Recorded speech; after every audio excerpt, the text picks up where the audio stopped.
Have you ever noticed how some people have the incredible ability to drain your energy, twist your words, and even make you doubt yourself? Often, it's not a lack of intelligence that traps us in toxic relationships. It's the silent insecurity that convinces us we deserve less than we're actually worth. And while we try to keep the peace, we lose ours. The truth is, nobody is born knowing how to protect themselves emotionally. It's something that's learned. And when we learn, something changes permanently. We stop surviving relationships and start choosing how to live within them. This content isn't about becoming immune to difficult people, but about creating an inner shield so solid that neither manipulation, nor guilt, nor emotional blackmail can invade your mental space. You'll discover that confidence doesn't come from praise, but from awareness, focus, self-control, and firm decisions, even when your heart trembles. And yes, it's possible to deal with toxic people without losing your humor, without losing your peace, and most importantly, without losing yourself. If you've ever felt guilty for withdrawing, tried to over-explain, suppressed yourself to avoid upsetting others, or given a platform to what weakened you, then this book is for you. There is no external transformation without inner security. Now, what you will do with that depends only on you. Forgive me, but don't reopen the door. Forgiving is not the same as keeping someone close, and this is a difference that many people only understand after a lot of emotional strain. True forgiveness is internal, silent, almost like an intimate agreement between you and your own peace. People driven by insecurity tend to confuse forgiveness with reconciliation, as if the door had to be unlocked again to prove maturity. But making room for someone who has already hurt your self-esteem is forgetting that self-protection is also an act of love. Forgiveness is not an invitation, it's closure. It's recognizing the lesson, not reliving the cycle. Those who learn this develop something rare: emotional awareness combined with self-respect. Many people stay in toxic relationships because they fear the silence that follows separation. Insecurity whispers things like, "No one else will understand you like this. Maybe you overreacted." And even "It's better to have someone bad than no one." But life proves otherwise. Every time you allow the return of someone who has already caused you pain, you reinforce the idea that your boundaries are negotiable. And it is precisely at this point that self-control becomes essential. It prevents the heart from making decisions that reason already knows will bring regret. Forgiving is easy, but reopening the door can be too costly. If you want to test this in practice, think of someone you've already forgiven but prefer to keep at a distance. Notice how the relief comes from the distance, not from the interaction. This is the kind of security that arises when the focus shifts from pleasing the other person to protecting your own peace. If necessary, write a letter that will never be sent, just to organize your feelings. This is a mature way to let go without giving in. It's not coldness, it's setting boundaries. And when your heart tries to romanticize the past, remember, if it cost you self-control not to respond, it's a sign that opening the door would mean returning to chaos. Let forgiveness flow, but leave the doorknob locked. Establish subtle but firm boundaries. The difficulty in setting boundaries almost always stems from the insecurity of displeasing or losing connections. Many people believe that saying no is a sign of coldness, when in reality it is an act of self-protection and self-respect. A boundary is not a wall, it's a filter. Those who are aware of their own worth understand that they don't need to shout to be respected. They simply need to maintain consistency between what they accept and what they refuse. And no, said calmly, is worth more than 1,000 anxious justifications. Interestingly, the clearer you are with the other person, the lighter the relationship becomes. Boundaries are self-confidence applied in the form of behavior. If you feel guilty about setting boundaries, you might still be trying to prove something, and that's a direct result of insecurity. The fear of seeming rude, selfish, or distant causes many to keep doors open to emotional invasions. But setting boundaries isn't about distancing yourself. It's about organizing your inner space. A simple example: responding to messages when you can, not when pressured. That's self-control, not indifference. And the more you practice, the more natural it becomes. It's not about hardening yourself, it's about reducing the margin for manipulators to test your weaknesses. A good way to start is to establish a small but consistent boundary, such as not accepting interruptions when you are concentrating. Take care of your focus like you would a garden. Without pruning, everything becomes overgrown. Over time, you will realize that healthy people understand their limits, while toxic people get bothered or try to make you feel guilty. And that's where the secret lies. Don't give in to emotional pressure. If the boundary bothers someone, it was probably the missing piece. Those who have peace don't depend on approval, they depend on consistency with themselves. And that is the first step towards true emotional freedom. Use humor as a shield, not as a weapon. Humor is a powerful tool when used consciously. It can relieve tension, neutralize attacks, and prevent minor provocations from escalating. But for this to work, humor must come from within, not as a desperate mechanism to mask insecurity. Those who are self-assured can laugh without losing self-control because they don't use laughter as a defense, but as a strategy for lightness. Responding with intelligent irony, calmness, or good-humored silence sometimes disarms those who expected drama. And this protects your energy without you needing to enter the emotional field of those trying to destabilize you. But there's an important caveat. Humor as a shield isn't aggressive sarcasm, nor is it biting humor that retaliates with vengeance. When humor becomes a weapon, it loses its subtlety and reveals exactly what you don't want to expose, that you're still hurting. If the intention is to maintain emotional distance, lightness works better than verbal revenge. A simple example: when someone tries to provoke jealousy, but you respond with elegance and a touch of wit, the game loses its power. Conscious humor doesn't humiliate the other person. It simply refuses the invitation to conflict. It's a way of saying, I saw the trick, but I'm not going to play that game. If you want to practice this, observe people who transform tense situations into almost comical scenes. Not to ridicule, but to maintain their own peace. Notice how they don't lose their composure, because humor isn't escapism, it's focusing on what truly matters. Emotional awareness allows you to laugh at what once hurt, and this is one of the clearest signs of inner maturity. You don't need to win arguments, you need to preserve your peace. And sometimes, the best response is a smile that says, I don't take this as seriously as you expected. The right humor protects not only your image, it protects your soul, and paves the way for the next step. Seeing emotional games without participating in them. Refuse to play the emotional game. Manipulators don't need to raise their voices to dominate someone. Often, they use guilt, calculated silence, drama, or victimhood to make you give in.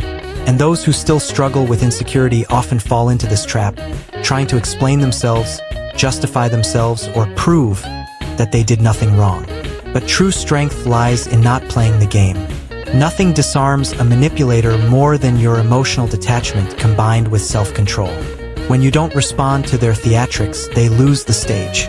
Maturity lies in understanding the rules of the game and simply refusing to play.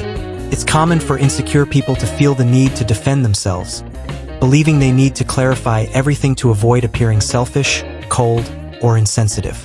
But that's precisely the point.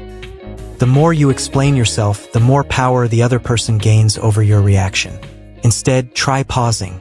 Responding briefly, responding late, or not responding at all is already a strategic move. Not because you're avoiding conflict, but because you've decided not to sacrifice your peace as an emotional bargaining chip. A simple phrase like, I understand your point, can end a discussion that would otherwise last for hours. Silence, when it comes from inner focus, is a weapon of protection, not escape. If you want to train this skill, start by identifying the emotional patterns that always trap you. Emotional blackmail, victimhood, abrupt mood swings. As soon as you recognize the cycle, stop before the impulse to react. Breathe, observe, and only then decide if it's worth your energy. This is the kind of awareness that transforms insecurity into emotional sovereignty. You step out of the role of target and assume the role of observer. And when the other person realizes that their strategies no longer work, they will likely try to increase the pressure, which only confirms that you are on the right track. Refusing the game is not a loss. It's silent liberation. Walk away firmly, not with guilt. Ending cycles isn't a sign of weakness. It's a sign of emotional maturity, but insecurity tries to make it seem otherwise. Many people stay in draining relationships because they're afraid of seeming cold, ungrateful, or too selfish. But there's a huge difference between leaving someone and preserving your own peace. A firm withdrawal is a form of self-protection, not an attack. When you learn to withdraw before losing self-control, you discover that the guilt that seemed so overwhelming was actually a reflection of the fear of displeasing someone. The peace that comes after the withdrawal always reveals the truth.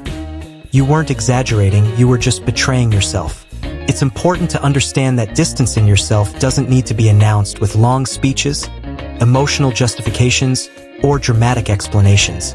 Those who are aware of their own limits act calmly, without fanfare, without making a scene. Sometimes the decision can be silent, responding less, appearing less, expecting less. It's in the details of behavior that the limit is confirmed. Those who truly respect you don't demand that you remain in something that hurts you. And those who are offended by your distancing probably benefited from your insecurity. When inner confidence grows, the toxic bond dissolves, not out of anger, but out of clarity. To put this into practice, ask yourself, if I didn't feel guilty, what would I have already ended? This question reveals the exact point where insecurity is holding your life back. The truth is that not every relationship is meant to last, and recognizing this is also an act of love, for yourself and for what you can still build. Walk away firmly, without apologizing for choosing peace. Guilt is temporary, freedom is not.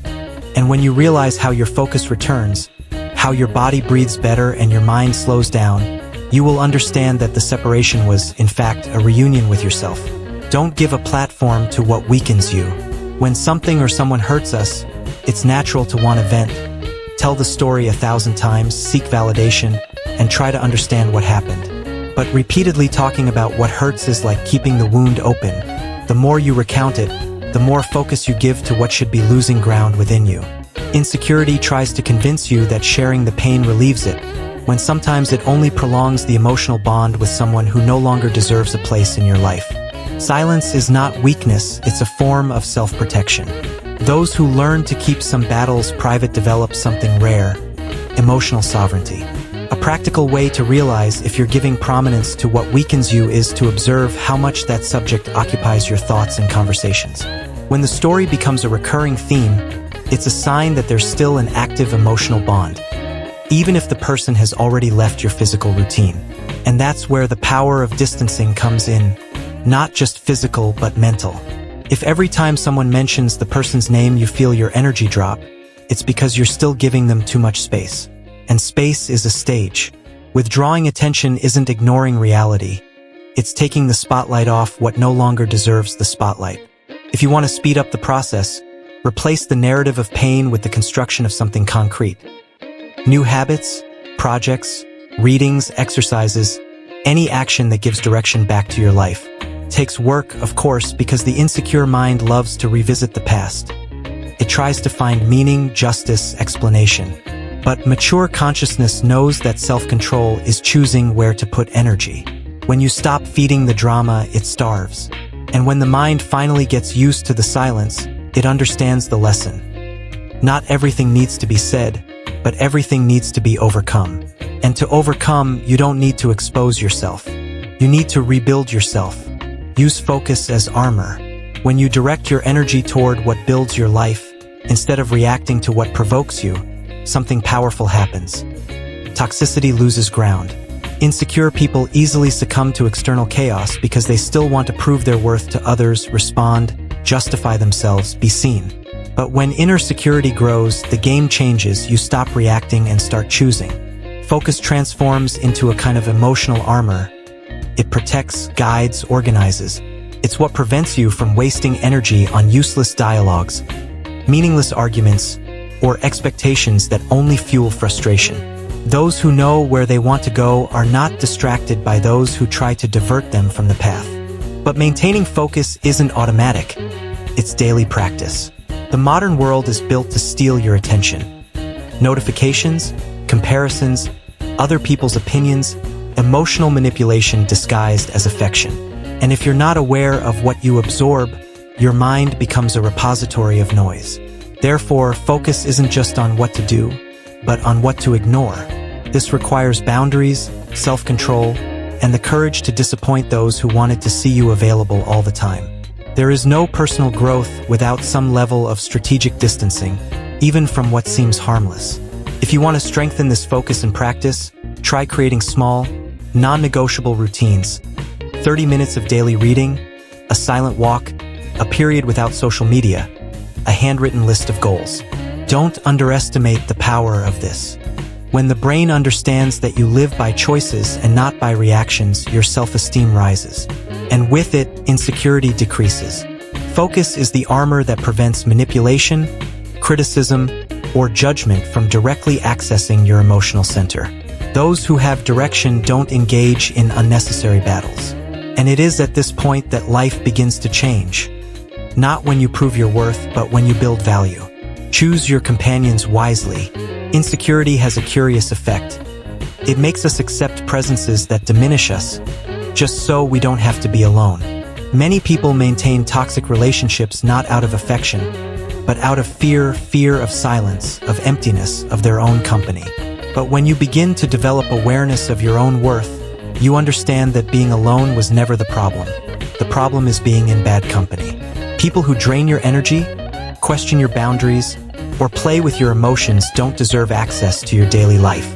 Inner security grows when you understand that not every smile means peace, and not every presence means companionship. Choosing carefully who enters your life is a profound act of self-protection. And this doesn't require coldness, it requires discernment. When you observe how someone deals with your victories, your limitations, your silence, or your no, you discover more than hours of conversation would reveal. Emotionally healthy people aren't bothered by your success, nor do they try to manipulate your choices. While insecure people accept any connection, mature people prioritize quality over quantity. And, if necessary, they firmly distance themselves, not out of arrogance, but out of emotional care. Not every bond is meant to grow. Some exist only to teach. If you want to apply this practically, do a simple exercise. Mentally list who gives you strength and who causes you confusion. Notice how your body reacts to each name. It always knows before your mind. Nourishing relationships leave you feeling light, productive, and at peace. Draining relationships cause you to lose focus, expend self-control, and doubt your own worth. Life changes silently when you exchange the need to be accepted for the courage to be selective. And from there, a new certainty arises. True connections don't require effort to exist, only the freedom to flow. Those who add value stay. Those who weigh you down fall. Now that you've gone through each of these attitudes, you may have realized that true transformation doesn't begin when the other person changes, but when you decide to position yourself differently. The question isn't, why do I still deal with toxic people? But rather, why do I still allow them access to parts of me that should already be protected? What do you choose to continue feeding? Insecurity or awareness? The fear of disappointing or the power to set boundaries? The old pattern or the new version of yourself? Perhaps the change begins today, not with a grand gesture, but with a small, peaceful no. With the silent distancing that brings back focus. With the disarming humor. With the liberating forgiveness, but without reopening doors. You don't need to become cold, you need to become whole. And, deep down, you already know which attitude is missing. If this content helped you see what was invisible, then don't let this reflection die here.